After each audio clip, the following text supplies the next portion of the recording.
रमजान सण असल्याने सोलापुरात ईदची तयारी सुरू आहे. LPG सिलेंडरची टंचाई निर्माण झाल्याने सर्वसामान्य नागरिक गॅस एजन्सीसमोर रांगा लावत आहेत. गॅस एजन्सीसमोर ग्राहक संताप व्यक्त करत आहेत. कडक उन्हात LPGसाठी रांगा लावलेल्या नागरिकांना एजन्सीकडून सरबत वाटप केले जात आहे. गॅस एजन्सीसमोर थांबलेल्या नागरिकांशी संवाद साधला असता त्यांनी माध्यमाशी बोलताना आपली संतप्त प्रतिक्रिया दिली.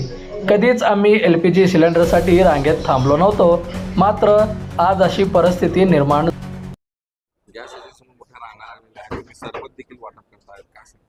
सरकारने आवाहन केलेलं आहे की गॅस एजन्सीकडे जाऊ नका, तुम्ही घरपोच सिलेंडर डिलिव्हरी होईल. पण लोक अजिबात ऐकायला तयार नाहीत, पॅनिक झालेत. स्पेशली ज्यांचे सिंगल सिलेंडर आहेत ते लोक, आणि उद्या ईद असल्यामुळे मुस्लिम समाजातले लोक खूप पॅनिक झालेले. फॅमिली मोठी असते, उद्या येता येत नाही त्यांनी, आणि आज रात्री त्यांना खाना बनवायचा असतो, तर कसं करायचं म्हणजे खूप चिंतेमध्ये आहेत. आणि कुपन आम्ही दिलेले आहेत, पण 4,000 पर्यंत, 400-800 पर्यंत वेटिंग आहेत लोकांच्या.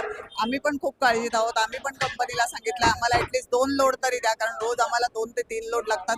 पण लोड एकच येतोय आणि आल्या आल्या सगळा संपून जातोय. लोक जर का व्यवस्थित शांततेने सहकार्य केलं, घरी थांबले, तर आम्ही सगळ्यांना घरपोच डिलिव्हरी देऊ शकतो. आणि कलेक्टरनी पण आता आदेश दिलेले आहेत की अजिबात गॅस एजन्सी समोर कुणी गर्दी करू नये, कारवाई होईल म्हणून. आपण बघताय पोलीस बंदोबस्त पण मागवावा लागला आम्हाला, आणि कलेक्टरनी प्रत्येक गॅस एजन्सीला कलेक्टरनी दिलेला आहे पोलीस बंदोबस्त. कारण की लोक खूप अंगावर येतात, पॅनिक होत आहेत, गोडाऊन पर्यंत धावतायत, अंगावर येऊन मारायला जात आहेत. तर ते त्यांचा पण काही दोष नाहीये, म्हणजे ते पण समजू शकतो त्यांची पण अडचण, कारण स्वयंपाक कसा शिजवायचा हे सगळं अवघड झालेलं आहे आणि त्यामुळे रांगा लागतायत.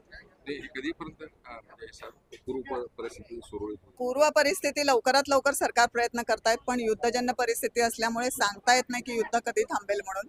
तोपर्यंत थोडं सगळ्यांनीच सहकार्य करणं गरजेचं आहे. जसं कोविडच्या काळामध्ये सगळ्यांनीच सहकार्य केलं, तसंच यावेळेला थोडंसं सहकार्य करणं गरजेचं आहे.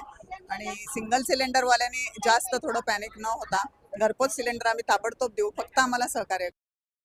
सोलापूरमध्ये एवढं टेम्परेचर आहे आता, 42 डिग्रीच्या वर येईल, आणि सकाळपासून लाईनमध्ये लेकरं घेऊन बायका उन्हामध्ये उभ्या राहतात. आणि त्या दृष्टिकोनातून बाबा आपण सिलेंडर तरी यांना लवकर देऊ शकत नाहीये, तो तर प्रयत्न आहेच आपला, परंतु आमच्या काही हातात नाही. आमच्या हातात काय तर थोडंसं उन्हामध्ये उभं राहून कुठं कोणाला चक्कर येऊ नये, त्यासाठी शुगर थोडंसं पोटात जावं म्हणून आम्ही रूह अफजाचं थंडगार सरबत सगळ्यांना आमच्यातर्फे देत आहोत, की पाणी नाही तर थोडंसं शुगर पण जावी पोटामध्ये, उन्हापासून त्यांचं थोडंसं संरक्षण व्हावं. यासाठी आता आम्ही शेड पण मारणार आहोत दिवसेंदिवस, जर गर्दी अशीच राहील. बंधुप्रेम न्यूज चॅनलला लाईक, सबस्क्राईब व बेल आयकॉन दाबायला विसरू नका. धन्यवाद.